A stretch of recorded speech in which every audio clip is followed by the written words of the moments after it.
बच्चों, कैसे हैं आप। मेरा नाम डॉक्टर ज्योति सिंह और आज मैं आपके साथ डिस्कस करूंगी टॉपिक कोल, जो कि आपकी क्लास 8 की साइंस बुक से चैप्टर नंबर 5 से है। तो चलिए शुरू करते हैं। कोल आप सबने कभी ना कभी सुना होगा कोल के बारे में। कोल मतलब कोयला, ठीक है। जैसे आप इस फिगर में देख सकते हैं यहाँ पे कि ये एक कोल का डायग्राम दिया हुआ है। कोल जो है एक ब्लैक कलर का सॉलिड होता है, ठीक है। ये एक नॉन मेटल है, मेटल नहीं है।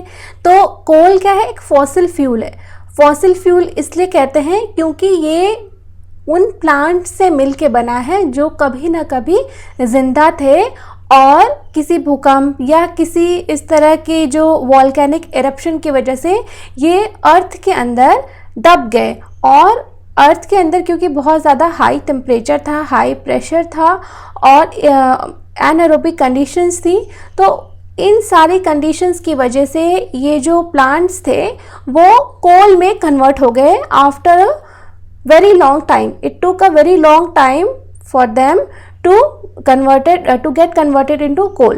तो इस तरह से कोल का फॉर्मेशन हुआ। So you may have seen coal और heard about coal. It is as hard as a stone and is black in colour. तो जैसा कि आप यहाँ फिगर में देख सकते हैं, ये कोल है, ये पत्थर के जितना ही मजबूत होता है। इतना आसानी से टूटता भी नहीं है, थोड़ा मजबूत होता है, लेकिन मेटल जितना मजबूत नहीं होता है, ठीक है। Coal is one of the fuels use to cook food, ठीक है। तो पुराने ज़माने में कोल का और ज़्यादा यूज़ होता था।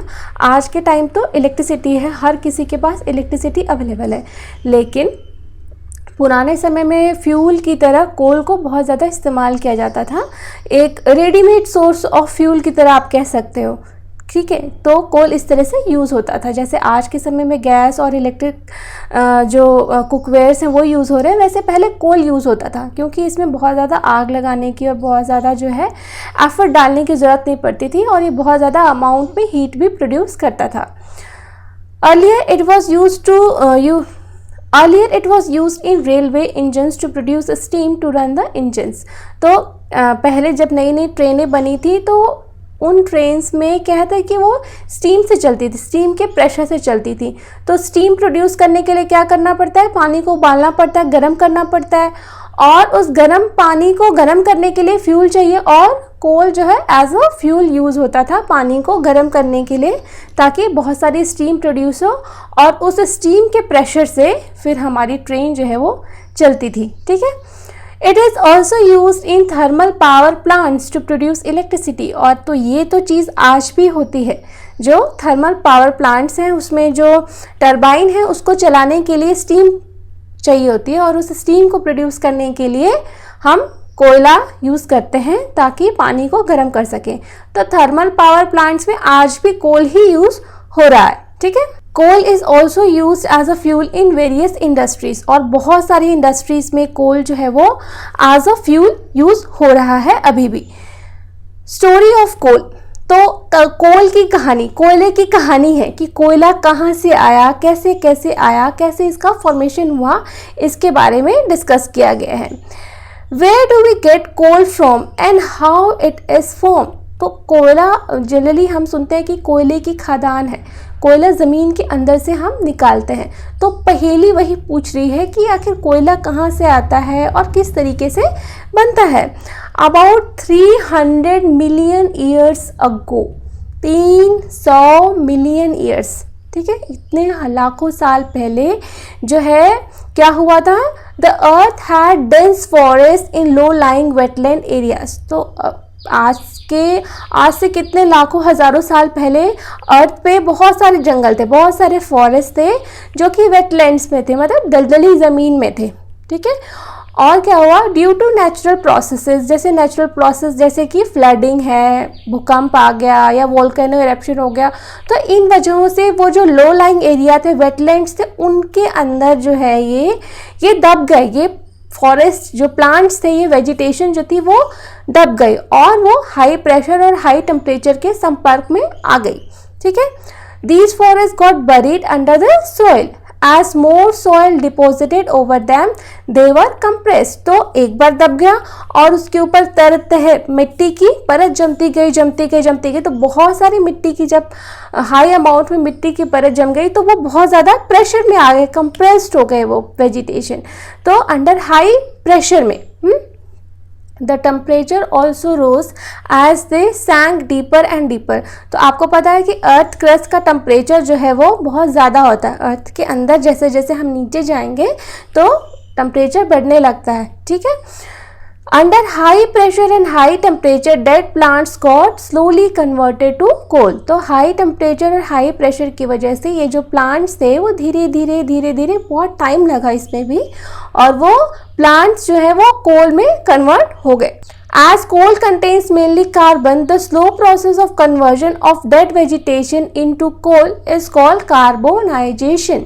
तो क्योंकि कोयले में ज़्यादातर जो है वो कार्बन ही रहता है, तो इस प्रोसेस को, ये जो कोयले के फॉर्मेशन की जो प्रोसेस है, ठीक है, the slow process of conversion of dead vegetation into coal is called carbonisation. तो इस प्रोसेस को, कोल के फॉर्मेशन के प्रोसेस को हम कार्बोनाइजेशन भी कहते हैं। Since it was formed from the remains of vegetation, coal is also called a fossil fuel। तो फॉसिल फ्यूल इसलिए कहा जाता है क्योंकि ये वेजिटेबल रिमेन से बना है, क्योंकि वो वेजिटेशंस कभी ना कभी जिंदा थे, तो इसलिए हम इनको फॉसिल फ्यूल भी कहते हैं। A coal mine is shown in figure 5.2। तो 5.2 में आप देख सकते हैं कोल माइन है, ये कोयले की खदान है, यहाँ पे कोयले की खुदाई होती है, ठीक है।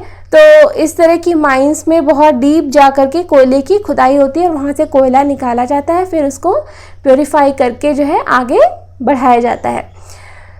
When heated in air, coal burns and produces mainly carbon dioxide gas। जब हम उसको, कोयले को हवा के प्रेजेंस में, जैसे ऑक्सीजन है, हमारा इन्वायरमेंट है, इसमें जलाते हैं तो मेनली कौन सी गैसेस निकलती हैं? Carbon dioxide. Coal is processed in industry to get some useful products such as coke, coal, tar and coal gas। तो जो हम रॉ कोयला निकालते हैं ज़मीन से, कोयले की खदान से, तो उसके बाद वो as it is usable form में नहीं होती, हम पहले उसकी प्रोसेसिंग करते हैं। प्रोसेसिंग मतलब उसका जो है हीट करते हैं, उसमें बहुत सारी चीज़ें जो है अलग करते हैं, सेपरेट करते हैं, क्योंकि जब क्रूड कोयला निकालते हैं तो उसके साथ बहुत सारी चीज़ें निकलती हैं। जैसे हम कोयले को देखते हैं वैसे कोयला नहीं निकलता, उसमें बहुत सारी चीज़ें उसके साथ आती हैं, ठीक है। तो उसको पहले साफ़ किया जाता है और उसको डिस्टिलेट किया जाता है उसमें। तो फिर जब हम कोयले को, क्रूड कोयले को डिस्टिलेशन के थ्रू गुजारते हैं तो उसमें हमें 3 चीज़ें मिलती है। पहला क्या है? कोक मिलता है, फिर कोल टार मिलता है और कोल गैस मिलता है। इसके अलावा अमोनिया गैस भी मिलती है, बहुत सारी चीज़ें मिलती हैं, बट बेसिकली ये 3 प्रोडक्ट्स हमें मिलते हैं। तो कोक क्या है? ठीक है, it is a tough, porous and black substance. It is almost pure form of carbon. Coke is used in the manufacture of steel and in the extraction of metals. तो Coke जो होता है, जब हम कोयले को डिस्टिलेशन करते हैं, डिस्ट्रक्टिव डिस्टिलेशन के थ्रू गुजारते हैं, तो कोक हमको जो है प्रोडक्ट मिलता है और वो बहुत टफ होता है और पोरस होता है। पोरस मतलब उसके अंदर कुछ छेद होते हैं, ठीक है, उसके अंदर हवा भरी रहती है वो, ठीक है। और ब्लैक सब्सटेंस, ब्लैक कलर का होता है और वो प्योर फॉर्म ऑफ कार्बन होता है। और इसका यूज़ होता है स्टील, जो हम स्टील के बर्तन यूज़ करते हैं ना, तो वो एक अलॉय है, मेटल का अलॉय है, बहुत सारी चीज़ों से मिलके बनता है। तो उसमें स्टील के बनाने में कोक भी एक वन ऑफ द कंस्टिट्यूएंट है, ठीक है। कार्बन का जो हम यूज़ करते हैं वो कोक के फॉर्म में यूज़ करते हैं, क्योंकि कोक जो रहता है वो कार्बन का ही बना रहता है। अब दूसरा प्रोडक्ट है वो है कोल तार। It is a black thick liquid with unpleasant smell. जो कोल तार होता है वो थिक मतलब थोड़ा मोटा, गाढ़ा लिक्विड होता है और इसकी स्मेल जो होती है बिल्कुल अनप्लेजेंट होती है। It is a mixture of about 200 substances. Products obtained from coal tar are used in starting material for manufacturing various substances used in everyday life and in industry।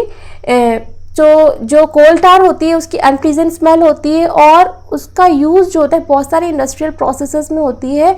बहुत सारे प्रोडक्ट्स का वो जो है बेसिक स्टार्टिंग मटेरियल की तरह act करता है कोल टार, ठीक है।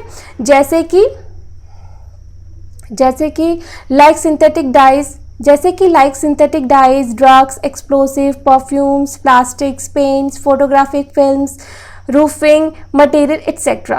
Interestingly, naphthalene balls used to repel moth and other insects are also obtained from coal tar. तो जो नेप्थलीन बॉल जो आप सर्दियों के कपड़ों में डालते हैं ताकि कीड़े ना लगे, वाइट कलर की होती हैं, वो भी तो बहुत सारी इंडस्ट्रीज़ में कोल तार जो है एज अ स्टार्टिंग मटेरियल और as a one of the constituent material use होता है। ठीक है। These days, bitumen, a petroleum product, is used in place of coal tar for metalling the roads. तो कोल तार पहले के समय में कोल तार जो है रोड्स के फॉर्मेशन में भी यूज़ होता था। तो आजकल क्या है, बिटुमेन जो है वो यूज़ होता है रोड्स को बनाने में। आपने देखा होगा डाबर जिसको कहते हैं, रोड्स को रोड में बनाते वक्त जो हम बिछाते हैं वो कोल तार ही होता है, ब्लैक कलर का।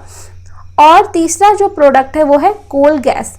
कोल gas is obtain during the processing of coal to get coke. तो जब हम कोल को, रॉ कोल को जब प्रोसेस करते हैं तो उसमें गैस इवॉल्व होती है, उसको हम कहते हैं कोल गैस, और हमें बाय प्रोडक्ट मिलता है coke. It is use as a fuel in many industries situated near the coal processing plants. तो ये जो कोल गैस है बहुत सारी जो आसपास की नियर बाय इंडस्ट्रीज हैं उसमें ये फ्यूल की तरह भी यूज़ होती है। ये कोल गैस, ये बेसिकली इसमें मीथेन होती है। Coal gas was used for street lighting for the first time in London in 1810 and in New York in around 1820. Nowadays it is used as source of heat rather than light, क्योंकि अब हमें light के लिए हमारे पास electricity है तो कोल gas को हम जो है as a source of heat use करते हैं। तो होप करती हूँ कि आपको आज का टॉपिक अच्छे से समझ में आया होगा। And still if you have any doubts then you can write in the comment box, I will surely reply. Thank you.